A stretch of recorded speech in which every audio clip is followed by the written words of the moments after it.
네, 할렐루야. 우리 살아계신 하나님 앞에 나왔습니다. 영으로 계신 하나님께서 이 시간 우리와 함께한 줄 믿습니다. 여러분 예배 중에 하나님과의 깊은 만남이 있기를 주의 이름으로 축복합니다. 우리 계속해서 성령 하나님에 대해서 살펴보는데, 오늘 이 시간에는 성령께서 내게 임하시면 우리에게 어떤 일들이 일어나는가, 그리고 성령이 임하시면 내 내면에, 내 속에, 내 삶에 어떤 변화가 일어나는가, 그 부분을 한번 살펴볼 겁니다. 자, 이 말씀을 통해 먼저는 뭘 해야 될까요? 나 자신을 한번 점검해 봐야 되겠죠. 예수 그리스도를 믿으면 성령이 내 안에 내주하시고 성령이 나와 함께 하셔서 내 삶을 인도하신다고 했는데, 성령이 임하시면 이런 여러 가지 변화들이 일어난다라고 말씀을 통해서 말씀하신다라면 우리는 반드시 자신을 먼저 점검해 봐야 되겠죠. 그리고 또한 내가 어떤 방향으로 살아가야 될 것인지, 내가 어떤 존재로 존재해야 될 것인지, 그 방향이 분명히 새롭게 결정되어지는 그런 은혜가 있기를 축복합니다. 자, 먼저 성령이 임하시면요, 하나님의 사랑이 우리에게 부어집니다. 오늘 읽었던 로마서 5장 5절 우리 다시 한번 읽어볼까요? 시작. 소망이 우리를 부끄럽게 하지 아니함은 우리에게 주신 성령으로 말미암아 하나님의 사랑이 우리 마음에 부은 바 됨이니. 아멘. 우리에게 주신 성령으로 말미암아 우리 마음에 뭐가 부어진다고요? 하나님의 사랑이 부어진다라는 것입니다. 성령이 함께 하시면요, 하나님의 사랑이 그 성령과 함께 하시는 그 사람의 마음 가운데 부어진다라는 것입니다. 왜 그렇습니까? 하나님은 사랑이시기 때문입니다. 사랑이신 하나님이 성령을 보내주십니다. 그 성령을 통해서 통로가 되어져서 우리 마음에 하나님의 사랑이 막 부어진다는 겁니다. 여러분, 물 붓는 거 한번 생각해 보십시오. 하나님께서 그 성령님을 통로로 해서 하나님의 사랑을 우리 마음에 계속 부어주신다는 겁니다. 자, 그러면 성경에서 말씀하시는 이 사랑이 과연 우리가 흔히 말하는 사랑과 같을까요?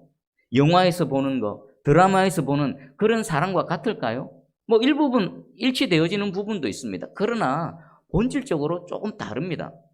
하나님께서 말씀하시는 사랑은요, 어떤 사랑인지 고린도전서 13장 4절 7절 읽어드릴 테니까 한번 잘 들어보십시오. 사랑은 오래 참고, 사랑은 온유하며 시기하지 아니하며, 사랑은 자랑하지 아니하며 교만하지 아니하며 무례히 행하지 아니하며 자기의 유익을 구하지 아니하며 성내지 아니하며 악한 것을 생각하지 아니하며 불의를 기뻐하지 아니하며 진리와 함께 기뻐하고 모든 것을 참으며 모든 것을 믿으며 모든 것을 바라며 모든 것을 견디느니라.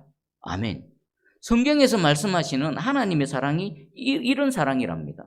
우리 인간이 말하는 사랑은 뭡니까? 막 좋아하고 같이 입고 싶고, 물론 그런 마음도 있지만 그런 우리가 흔히 말하는 사랑과 성경에서 말씀하시는 사랑이 조금 다른 것 같습니다. 이 고린도전서 13장에서의 이 사랑은요, 하나님에 대해서도 적용되어질 뿐만 아니라 우리 인간에 대해서도 동일하게 적용되어집니다. 하나님 어떻게 사랑하라고 하십니까? 온 마음과 목숨과 뜻과 힘을 다해서 네 하나님을 사랑하라. 그리고 인간에 대해서는요, 네 몸과 같이 사랑하라는 겁니다.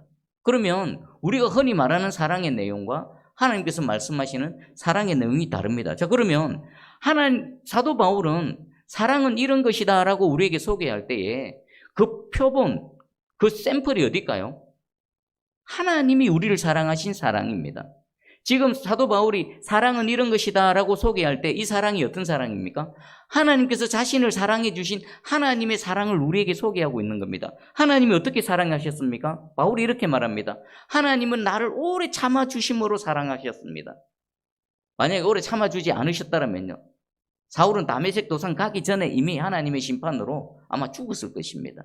근데 끝까지 참아주시고 오래 참아주신 하나님의 사랑으로 지금 사울이 바울이 되어졌다라고 말하는 겁니다. 그리고 온유하며 시기하지 아니하며, 하나님께서는 하나님을 대적하고 그리스도인들을 핍박하는 그런 나에 대해서 온유하게 대하셨다. 그리고 끝까지 참아주셨고 믿어주셨고 바라주셨고 그리고 모든 것을 견뎌주셨다라는 것입니다. 그러면 이 사랑은요, 우리가 하나님에 대해서도 동일하게 적용되어져야 됩니다. 여러분, 우리 예수 그리스도를 사랑합니다. 그런데 우리 하나님께서 하시는 일은요, 때로는 이해가 안 되는 일들이 너무나 많습니다. 욥처럼 왜 내게 이런 일을 일으키시는가? 여러분, 하나님이 하시는 일들을 다 이해하지 못합니다. 다 알지 못합니다. 헤아릴 수가 없습니다. 그럼에도 불구하고 하나님을 믿음으로 신뢰함으로 뭐 하는 겁니까? 끝까지 참고 믿고 바라며 견디는 것. 하나님에 대해서도 적용되겠죠. 그리고 우리 사람 상호간에는 어떻습니까? 역시나 동일하게 적용되어집니다.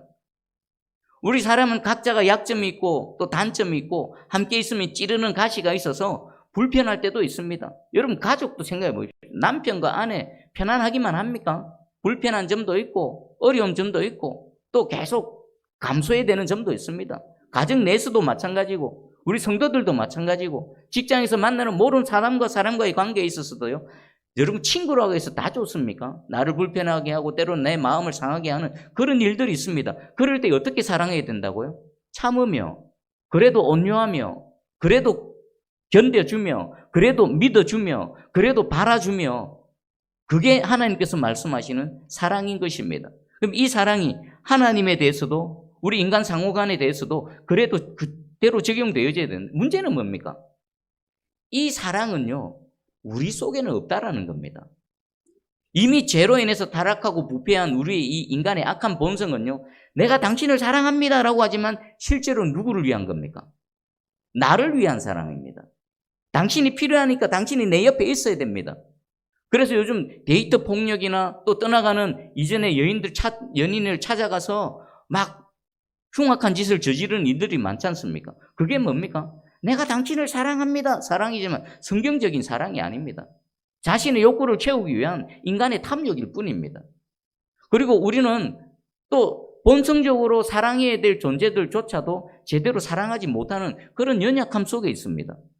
그러면 바울이 말하는 고린도전서 13장의 이 사랑은요, 우리 인간 자체로서는 이 사랑을 하나님에 대해서든 사람에 대해서든 사랑할 수가 없습니다. 그럼 방법이 뭐가 있을까요? 딱 하나밖에 없습니다. 성령이 우리 안에 찾아오시고 성령이 내 안에 거하시면서 그 성령을 통해서 하나님의 사랑이 우리 마음 가운데 부어질 때에 비로소 성경이 말씀하시는 사랑으로 하나님도 사랑할 수 있고 우리 서로 사람 상호간에서도 이 사랑으로 사랑할 수 있다는 것입니다. 여러분 자신을 한번 돌아보십시오. 하나님께서 말씀하시는 이 사랑으로 하나님을 사랑하고 여러분 만나는 함께하는 사람들을 사랑하고 있는지 없는지, 만약에 부족하면 우리 어떻게 해야 될까요?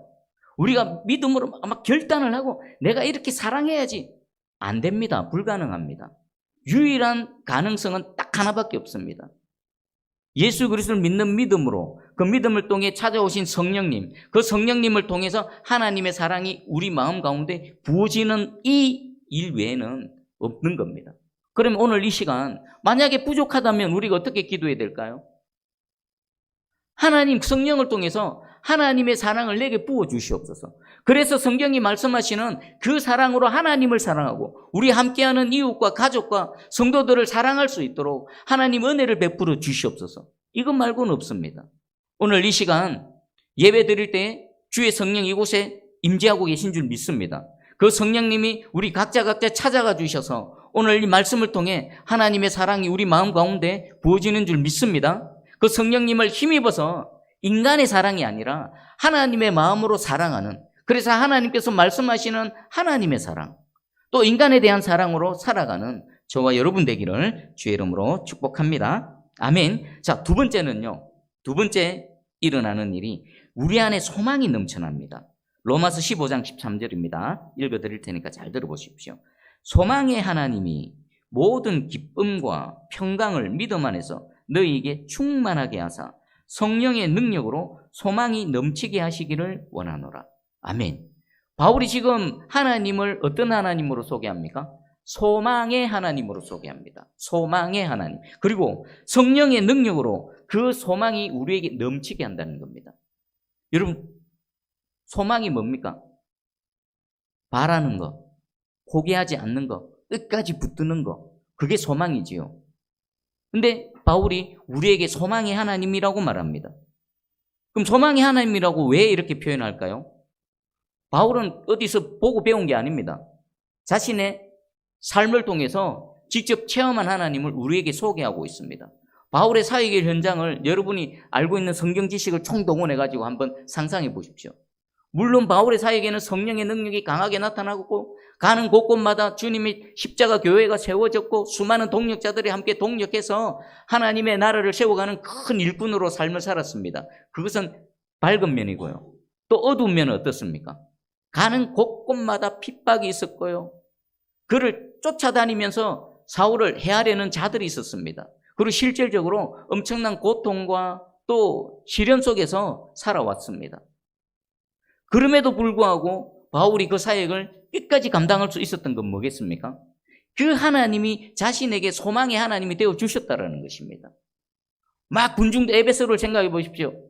복음을 전했더니 수많은 군중들이 일어나서 자신을 그 원형 경기장에 끌고 가서 잡아 죽이려고 하고 있습니다. 그런 모든 상황 속에서 그는 소망의 하나님을 끝까지 붙들었다는 것입니다. 이것은요, 저와 여러분도 동일합니다. 여러분 상황을 한번 봐보십시오. 우리의 상황은요, 상황이 좋을 때도 있고 나쁠 때도 있습니다.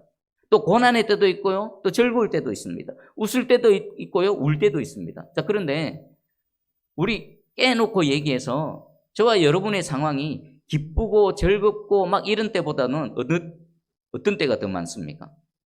막 낙심이 되고 절망이 되고 야, 이렇게 어떻게 해야 되나 어렵고 불편한 상황이 우리에게 훨씬 많지 않습니까?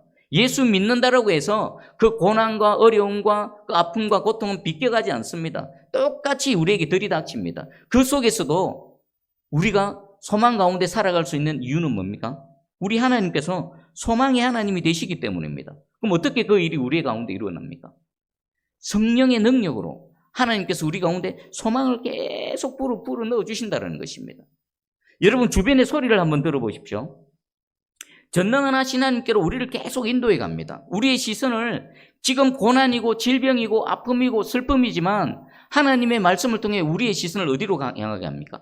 전능자 하나님께로 계속 향하게 하는 겁니다. 지금 이 시간이 그런 시간입니다. 우리가 예배를 드리고 예수를 믿는다고 해서 여러분의 어려운 형편, 질병에서 금방 놓아지는 노임을 받고 성경에서처럼 막 큰 일들이 대번에 일어나는 게 아닙니다. 우리의 상황은 똑같습니다. 하지만 오늘 이 말씀을 통해 성령의 능력으로 우리에게 소망을 부어주셔서 우리의 시선과 우리의 마음을 전능자 하나님께로 향하게 하는 겁니다. 그래서 그 속에서 다시 일어나게 하는 거죠. 여러분 하나님의 말씀을 생각해 보십시오. 하나님께서 안 돼. 넌 안 돼. 넌 끝났어. 이제 끝났어. 더 이상 소망 없어. 기회 없어. 이런 말씀 있으십니까? 우리 하나님 우리에게 뭐라고 말씀하십니까? 항상 된다. 나를 믿어라. 할 수 있다. 하면 된다. 내가 도와줄게. 이 하나님의 말씀이요. 우리에게 소망이 되고 하나님은 소망을 주시는 분이 아니시라 하나님께서 소망 자체가 되시는 분이십니다. 우리 이사야서 43장 1절입니다. 너는 두려워하지 말라. 내가 너를 구속하였고 내가 너를 지명하여 불렀나니 너는 내 것이라. 온통 두려울 수밖에 없는 우리 삶입니다. 내일 일이 어떻게 될까? 그 일들은 어떻게 해결이 되어질까? 그런데 하나님께서 말씀하십니다. 내가 너를 구속했다. 너는 내가 지명해서 불렀으니까 너는 두려워하지 말라. 그냥 막연하게 두려워하지 말라만 말씀하신 것이 아니라 왜 두려워하지 말아야 되는지에 대한 근거까지 확실히 말씀해 주시지요. 이사야서 41장 10절에서 11절입니다. 두려워하지 말라. 내가 너와 함께함이라. 이 말씀이 여러분에게 어떻게 들립니까? 어렵고 고단하고 힘들고 피하고 싶은 상황 속에서 두려워하지 말라. 그 속에서 내가 너와 함께하기 때문에 너는 두려워 안 해도 된다는 것입니다. 다윗이 사망의 엄침한 골짜기를 지날지라도 내가 두려워하지 않을 것은 여호와께서 나와 함께 하심이라. 이 믿음의 고백이 저와 여러분의 고백이 되기를 축복합니다. 심지어는 우리 하나님께서 어떻게 하십니까? 우리 예수님 어떻게 사역하셨습니까?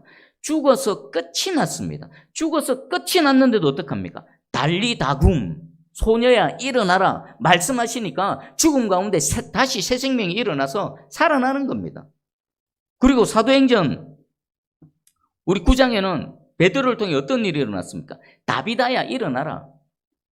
죽었는데 욥바의 다비다가 죽었는데 제자들이 그 죽은 다비다의 시신을 장례를 치르지 않고 하나님 역사하심을 믿고 다락방에 올려놓고 베드로를 초청했습니다. 그리고 그 믿음에 따라 다비다야 일어나라 했더니 죽어서 시신이 되어진 다비다가 다시 살아났습니다. 나사로야 일어나라.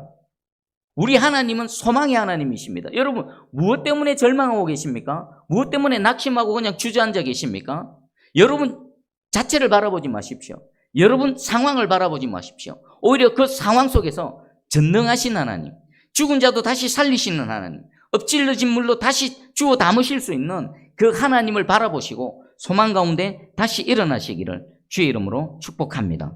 아멘. 그리고 세 번째는요, 이 성령님이 우리와 함께 하시면요, 우리가 더욱 날로 거룩해집니다. 로마서 15장 16절입니다. 이 은혜는 곧 나로 이방인을 위하여 그리스도 예수의 일꾼이 되어 하나님의 복음의 제사장 직분을 하게 하사 이방인을 제물로 드리는 것이 성령 안에서 거룩하게 되어 받으실 만하게 하려 하심이라. 아멘. 우리 하나님은 거룩하신 하나님이시죠. 그 하나님의 영이신 성령님은요, 역시나 거룩의 영입니다. 그 거룩의 영이 함께하는 사람은요, 당연히 어떻게 됩니까? 더욱 더 날마다 거룩해질 수밖에 없는 것입니다. 여러분, 우리가 성령님 안에서 우리가 거룩해지고 있는 그 증거가 뭘까요? 하나님의 말씀이 선포되어집니다. 하나님의 말씀은 진리의 말씀이고요, 빛 대신 말씀입니다. 하나님의 그 진리가 되시고 빛 대신 말씀이 선포되어질 때는 우리 안에 있는 어둠이 드러납니다. 그것이 어떻게 나타날까요? 내가 하나님 말씀 앞에 바로 서 있지 못하면요, 그 말씀이 내 양심을 찌릅니다. 그리고 내 속에서 갈등이 일어나게 합니다. 로마서 7장에 사도 바울이 왜 그토록 갈등합니까? 거듭난 영혼으로서, 거듭난 새로운 영으로서 그 안에 하나님을 추구하고 하나님의 말씀대로 나아가고자 하는 그 한 영과, 살아있는 영과, 여전히 아담 안에서 죽어서 죄로 자신을 끌고 가는 이 영이 안에서 싸움을, 지금 전쟁을 벌이고 있는 것입니다.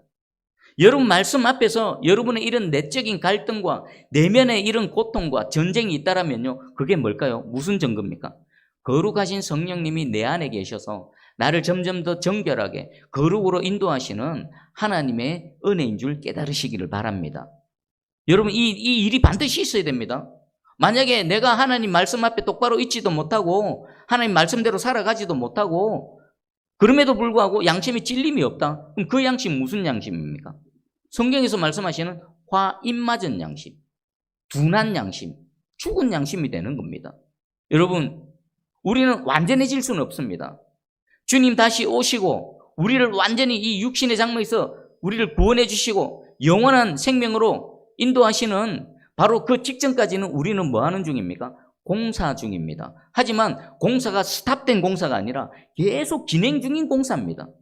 여러분, 스탑된 공사 현장과 공사가 계속 진행되어지고 있는 현장을 한번 생각해 보십시오. 완성은 되어지지 않았지만 완전히 다릅니다. 스탑된 건물은, 공사가 스탑된 건물은요, 아주 흉물스럽습니다. 그러나 공사가 계속 진행 중인 현장은 어떻습니까? 활기가 찹니다. 날마다 새로워집니다. 이게 어떻게 일어날까요? 거룩하신 성령님께서 내 안에 계셔서 나를 계속으로 거룩으로 인도해 가시는 겁니다. 우리가 비록 완전해지지는 않지만 날마다 거룩하신 이 성령님으로 인해서 더 거룩해지고 정결해지는 그런 여러분 되기를 주의 이름으로 축복합니다. 아멘. 그리고 네 번째는 성령님이 우리하고 계시면요, 우리와 함께 하시면 우리가 모든 상황 속에서 자유함을 누립니다. 고린도후서 3장 17절입니다.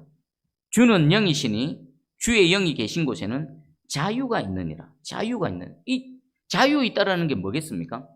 어떠한 상황 속에서도 매이지 않는다라는 것입니다. 좋은 상황이든 나쁜 상황이든 그것 때문에 계속 매여서 주저앉아 있지 않다라는 겁니다. 예수를 믿는 사람은요, 오히려 그 속에서 뭘 할까요?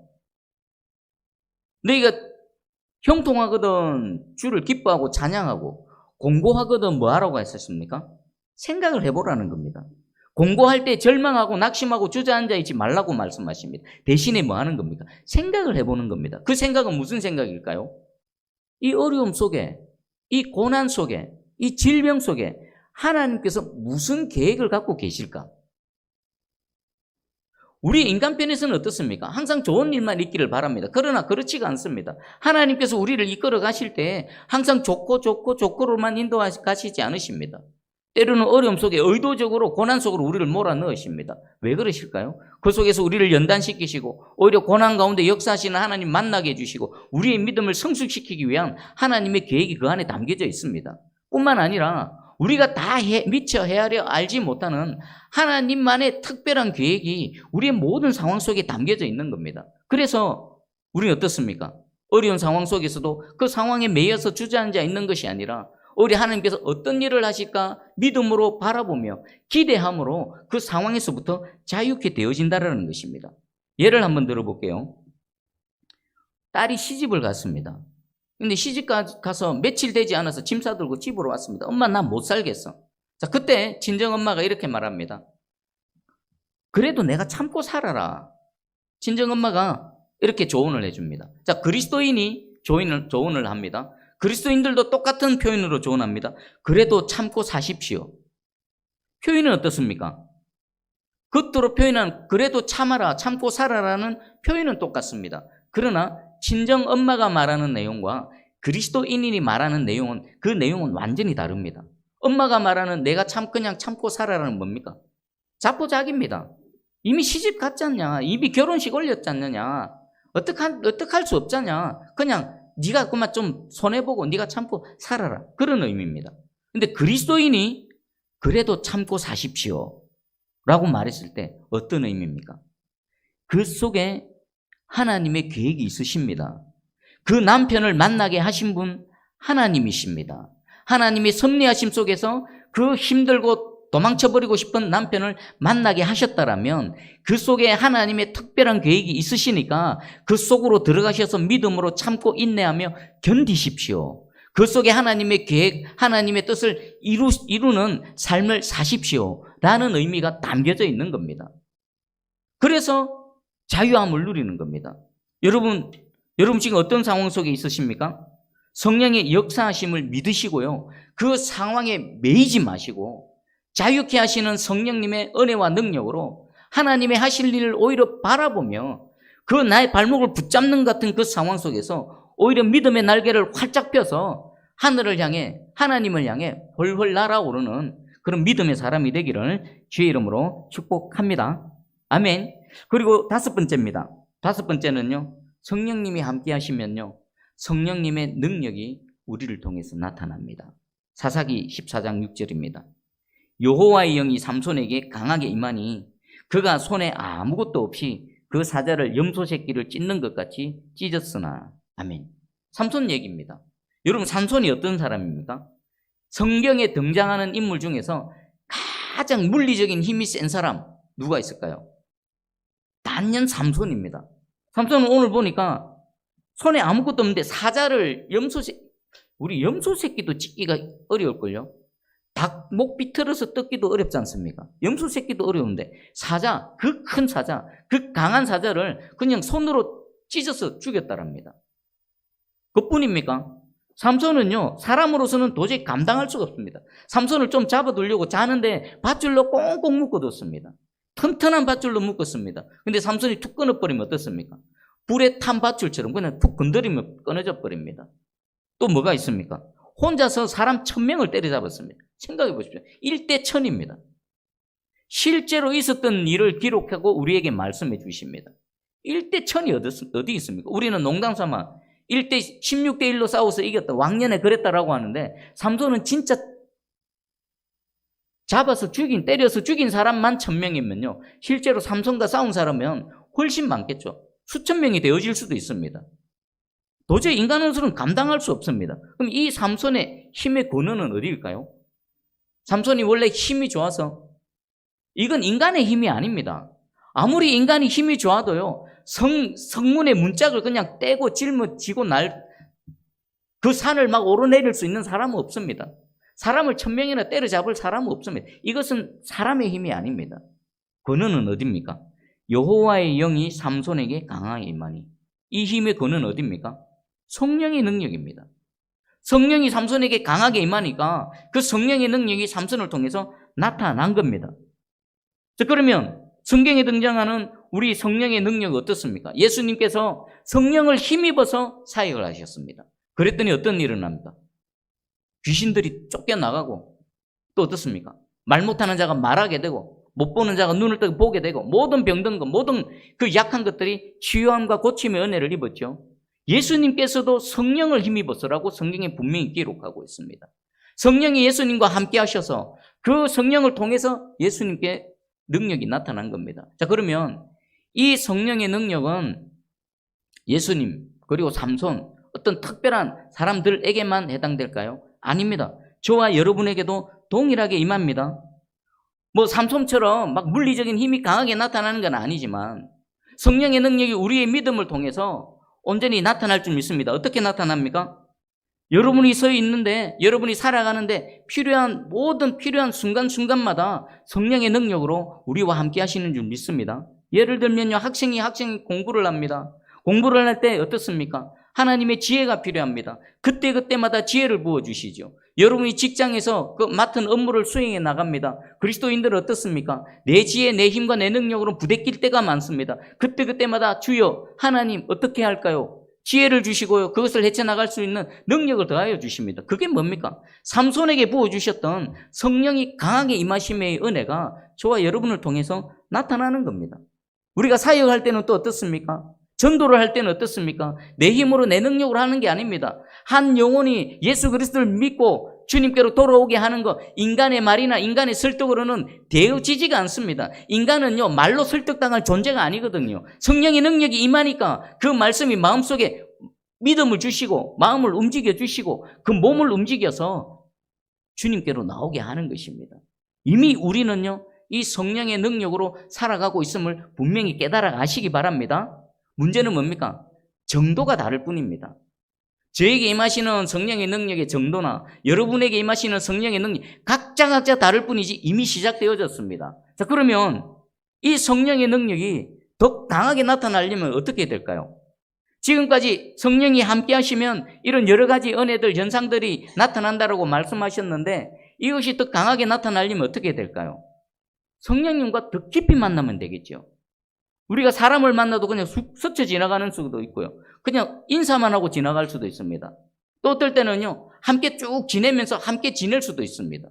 그러면 그 사람의 영향을 더 많이 받기 위해서는, 성령님의 영향을 더 받기 위해서는 우리가 어떻게 될까요? 성령님 안녕하십니까 하고 지나가 버리면 안 됩니다. 성령님 꼭 붙들고 성령님과 동행하면서 성령님과 어떠하든지 더 많은 시간을, 더 깊은 교제를 나눌 때에 저와 여러분에게 성령의 능력이 더 강하게 나타날 줄 믿습니다. 그래서 사도 바울이요, 빌립보서 4장 13절에 내게 능력 주시는 자 안에서 내가 모든 것을 할 수 있느니라. 아멘. 뭐라고 고백했는지 한번 들어보십시오. 만약에 앞에 거 떼어버리고 내가 모든 것을 할 수 있느니라 이렇게 말하면 어떻습니까?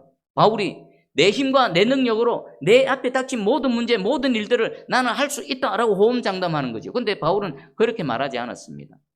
내가 모든 것을 할 수 있으되 무엇을 통해서요? 내 힘과 내 능력이 아니라 내게 능력 주시는 자, 성령 안에서 성령의 능력으로 모든 것을 할 수 있다라고 당당하게 외치는 것입니다. 우리 이 사도 바울의 고백이 저와 여러분의 고백이 되기를 축복합니다. 우리가 할 수 있다 하면 됩니다라고 할 때 앞에 뭐가 있습니까? 내게 능력 주시는 자 안에서 할 수 있는 겁니다. 여러분 도전하십시오 하면 됩니다라고 외칠 때 앞에 뭐가 있습니까? 내게 능력 주시는 자 안에서 할 수 있다는 겁니다. 그 능력 주시는 자가 누굽니까? 성령 하나님이십니다. 이미 우리 안에 있습니다. 우리와 함께하고 계십니다. 여러분이 성령님의 능력으로 마음껏 누리며 살아가는 여러분 되기를 주의 이름으로 축복합니다. 그리고 성령 하나님은요, 이 성령의 능력으로 우리를 항상 지키시고 보호하십니다. 한 주를 한번 쭉 돌아봐 보십시오. 여러분 여러 군데를 막 차를 타고 이동도 하셨을 것이고 많은 사람들도 만났을 것이고 많은 일들을 또 여러 가지 일들을 행하셨을 것입니다. 그런데요, 그 순간순간마다 혹시 위험하신 적은 없었습니까? 우리가 인식하는 위험한 순간도 있지만 우리가 인식하지 못하는 수많은 위험한 순간들이 많았을 것입니다. 차를 운전하고 갈 때 우리는 그냥 아무 사고 없이 그냥 여기 왔다라고 생각하겠지만 수많은 차들과 그 복잡한 교통 상황 속에서 아무런 사고 없이 안전하게 운행을 했다. 내가 잘 조심해서 내가 운행을 잘해서 아닙니다. 성령님께서 성령의 능력으로 우리를 지키시고 보호하셨기 때문입니다. 우리 일상 가운데 얼마나 많은 사고의 위험 속에 우리가 노출되어서 살아가고 있습니까? 그럼에도 불구하고 오늘 이 시간 편안하게 주님께 나와 예배 드릴 수 있는 이 은혜는요, 성령님께서 그 크신 능력으로 우리를 지키시고 보호하셨기 때문이라고 믿습니다. 그리고 이 성령의 능력은요, 앞으로 또 한 주 동안 아니요, 앞으로 영원토록 우리와 함께 하셔서 우리의 영혼, 육을 지키시고 보호하실 줄 확실히 믿습니다. 아멘. 자, 마지막 6번째입니다. 성령이 함께 하시면요, 우리 삶 가운데 성령의 열매가 맺힙니다. 갈라디아서 5장 22절 23절입니다. 오직 성령의 열매는 사랑과 희락과 화평과 오래 참음과 자비와 양성과 충성과 온유와 절제니 이 같은 것을 금지할 법이 없느니라. 아멘. 성령님 안에 거하는 사람은 무엇을 맺는다고요? 성령의 열매를 맺는 겁니다. 여러분, 성령의 은사가 있고요, 성령의 열매가 있습니다. 무엇이 더 중요할까요? 우리에게 뭐가 더 필요할까요? 실질적으로 뭐가 더 필요할까요? 하나님께서 여러분 찾아오셔서, 자, 여기 성령의 은사가 있다, 여기 성령의 열매가 있다, 무엇을 원하느냐? 둘 중에 하나를 택해라. 그럼 보통 사람들은 뭘 원합니까? 대부분은 성령의 은사를 원합니다. 왜 그럴까요? 성령의 은사는요, 그것이 내게 유익이 되거든요. 손을 얹고 기도했는데 병자가 낫습니다. 예수 이름을 외쳤더니 더러운 귀신이 떠나갑니다. 안전뱅이가 벌떡 일어납니다. 얼마나 대단합니까? 그런데 성령의 은사를 받은 자들 중에서는요, 성령의 열매를 맺지 못하는 수많은 사람들이 있습니다. 사역자들 중에는요, 막 기도도 오래 하고 막 금식 40일 금식도 몇 번 한 그런 분들이 있습니다. 그리고 막 기도하면 여러 가지 막 초자연적인 능력들이 나타나는 그런 분들도 있습니다. 그런데 그분들 내면에 보면 불편합니다. 무섭습니다. 그건 뭡니까? 성령의 은사는 있지만 성령의 열매가 없는 겁니다. 그러면 이 성령의 은사는요, 본인을 위한 게 아닙니다. 여러분 정확하게 한번 생각해 보십시오. 성령의 은사가 주어지면 그 은사는요, 본인에게는 아무런 유익이 없습니다. 누가 유익을 받습니까? 손을 얹고 기도했더니 누군가 병이 나았습니다. 그러면 그 성령의 은사를 통해 누가 유익을 받는 겁니까? 병 나은 사람입니다. 병 고침 받은 사람입니다. 자기에게는 아무것도 없습니다. 자기에게는 혹시 자랑거리, 자기를 과시할 거리, 오히려 성령의 열매가 맺히지 않는 사람이 성령의 은사가 나타나면요, 교만의 자리로 끌고 가서 망하게 하는 겁니다. 정작 나에게 유익이 되어지는 것은요, 성령의 은사가 아니라 성령의 열매입니다. 왜 그렇습니까? 성령의 열매는 내 속에서 새롭게 변화되어지는, 내 속에서 나타나는 거거든요. 9가지 열매를 봐보십시오. 사랑, 희락, 화평, 오래 참음, 자비, 양성, 충성, 온유, 절제. 이거 다 뭐하고 관계 있습니까? 내 인격하고 관계 있는 겁니다. 내 성품, 내면의 성품하고 관계가 있는 겁니다. 그래서 성령의 그 은혜가 내게 임해서 성령의 은사가 나타나는 것보다 내가 성령의 은혜를 입어서 내 내면이 변화되어지는 것, 그래서 이 성령의 열매를 맺는 것, 이것이 우리에게 더 복되고 유익한 줄 믿습니다. 그래서 여러분, 성령의 은사도 구하긴 구해야 됩니다. 그런데 그것보다 먼저 구해야 될 게 뭘까요? 성령의 열매를 구하는 겁니다. 성령의 열매가 나타나는 그 사람에게 성령의 은사가 더불어 나타나면요, 금상첨화겠지요. 둘 중에 하나를 택하라 그러면요, 우리는 성령의 은사보다는 성령의 열매를 하나님께 원해야 되는 겁니다. 자, 그러면 이 우리의 인격의 변화, 우리 성품의 변화, 여러분 사람은 변하지 않는다라고 말하죠. 사람은 죽어도 변하지 않는다. 요거 참말입니다. 사람 안 변합니다. 그럼 어떨 때 사람이 변할 수 있을까요? 내면이 변화되어지고 인격이 변화되어지고 성품이 변화되어질 수 있는 유일한 방법은요, 인격자이신 성령님과 함께하며 성령님의 은혜와 성령님의 영향을 받을 때에만 가능한 겁니다. 여러분, 예수를 믿는 사람만이, 예수 그리스도의 은혜를 입은 사람만이 진정한 성령의 열매를 맺는 인격의 변화, 성품의 변화를 입을 수가 있다라는 겁니다. 이 인격 성품의 변화는요, 교육받는다고, 훈련받는다고, 뭐 예의 범죄를 막 가르침을 받는다고 그것으로 되어지지 않습니다.